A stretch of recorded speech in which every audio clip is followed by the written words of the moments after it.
Hello, class. This is Mrs. Albritton of Albritton's Math Class, AMC. So today we're going to look at polynomial division. We're going to look at two methods that we've been learning about. One is long division, and the other is called synthetic division. And when I say long division, yes, I'm talking about the same long division that you learned back in 4th or 5th grade in elementary school. So we're going to actually take a look at a problem where we apply long division. So we're going to actually take 3x cubed, minus 5x squared plus x minus 2, and we're going to divide it by x minus 2. So we've got this polynomial being divided by this binomial. And again, it follows the same steps from regular long division. You divide, you multiply, you subtract, you bring down. And then you repeat the process over and over again until you have nothing else to bring down, and then you'll either be left with a remainder or 0.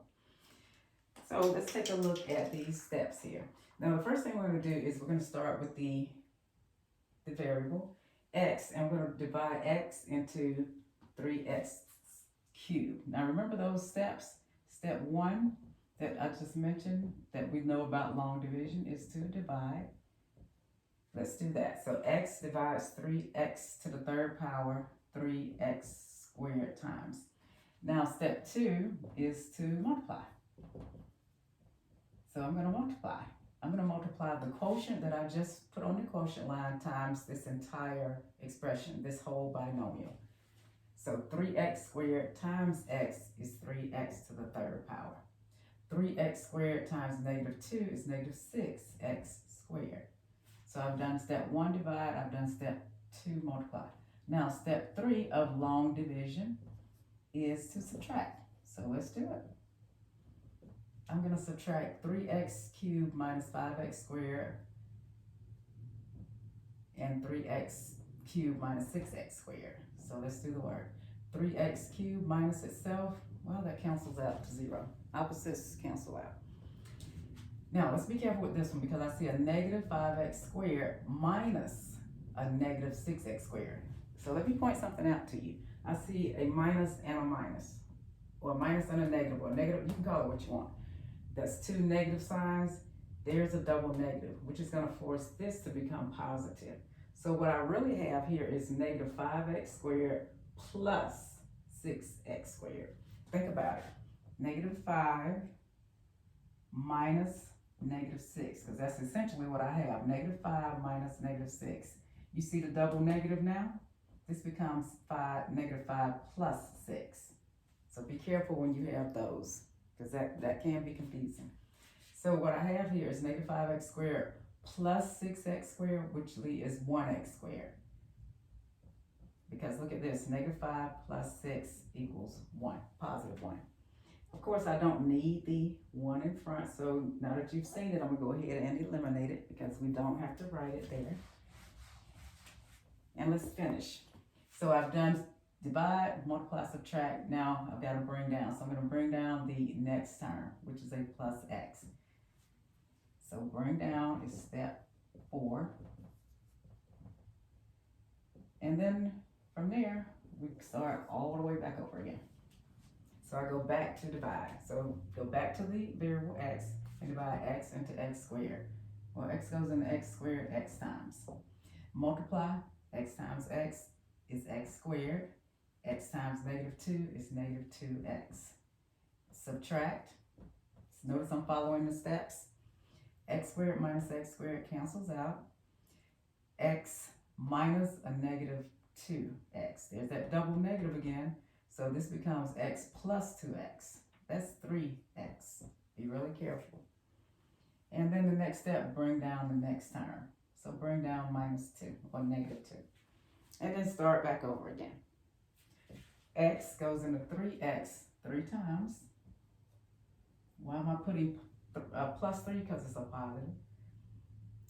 All right, now I do my multiply. 3 times x, 3x.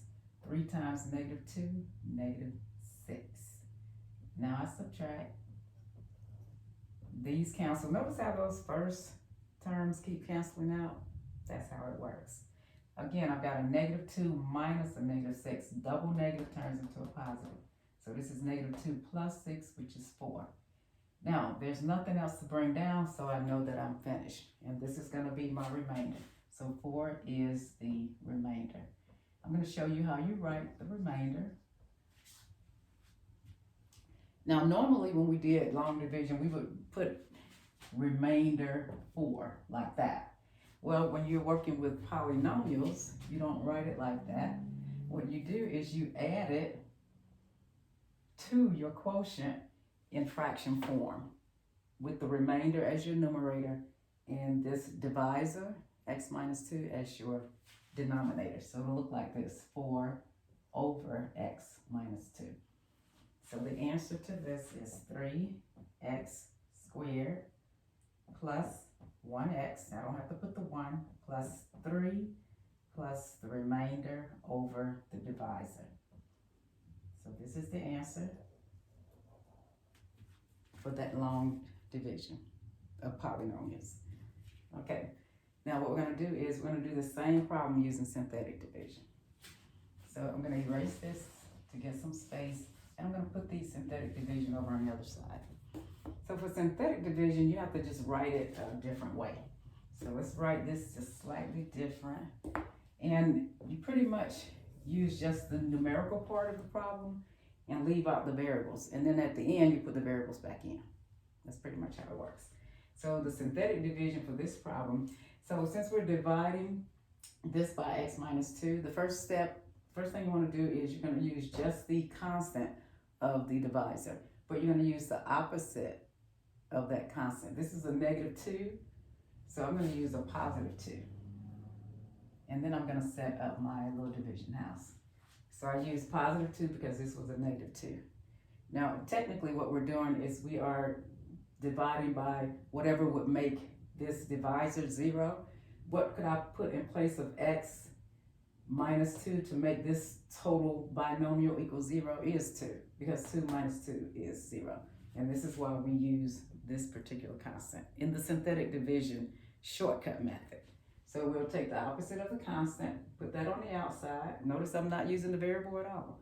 And then for what goes inside the division house, the dividend part, will be just the coefficients of the polynomial that we're dividing. In other words, what's the coefficient of 3x cubed? The 3. So just the numeric part. What's the coefficient of negative 5x squared? Negative 5. What's the coefficient of x? Since I don't see a number there, I know it's a 1. And then I bring the constant negative 2 over. So notice I've literally pulled out all of the variables and just left the numbers. And then we'll take it from there. So here's what we do next. We're going to draw a line here. And then we're going to drop this first number straight down. Okay, we're going to fill in something here, here, and here so we can do some addition of these digits. But what I need to do is, since I've dropped down the first one, I need to say 3 times 2, 3 times 2, and I put the result here is 6. And then I add these two. Negative 5 plus 6 is 1. Now I do it again. I do 1 times that 2. So I'm doing 1 times 2. And I'll put that result here. Well, 1 times 2 is 2. And then I add these, and I get 3. Do it again. 3 times 2. And I'll put the result here. 3 times 2 is 6. When I add negative 2 and 6, I get 4. Now that final digit is always your remainder. So here's my remainder. And how do we take these numbers that we just got and get this answer? Well, we're going to write these digits down and we're going to put the variables back in. But remember, the original polynomial was 3x to the third. We're going to use 3x squared. So we're going to drop the exponent down by 1 as we fill back in the variables. So this will be this 3x squared, because I went down 1 from the original polynomial. It'll be this 1 right here, so plus 1x. So I went x squared, x to the first. Of course, we don't have to write x to the first, do we? But we know it's there. Bring down this 3, which is plus 3. And then write the remainder as a plus 4 over that divisor, which was x minus 2. All right, And of course, remember, I don't need this, do I? So here's the answer using synthetic division, and they are the same. Well, they better be the same because it's the same problem. We just use a different method to actually work it out. Now, synthetic division is a lot shorter, but you do have to recall the different things you have to do as you go through the process. But a lot of students like this method because it is shorter. Make sure you remember to put the variables back in at the end once you get these digits, these coefficients, and your remainder should always be written as a fraction over the divisor. All right. And there's long division of polynomials.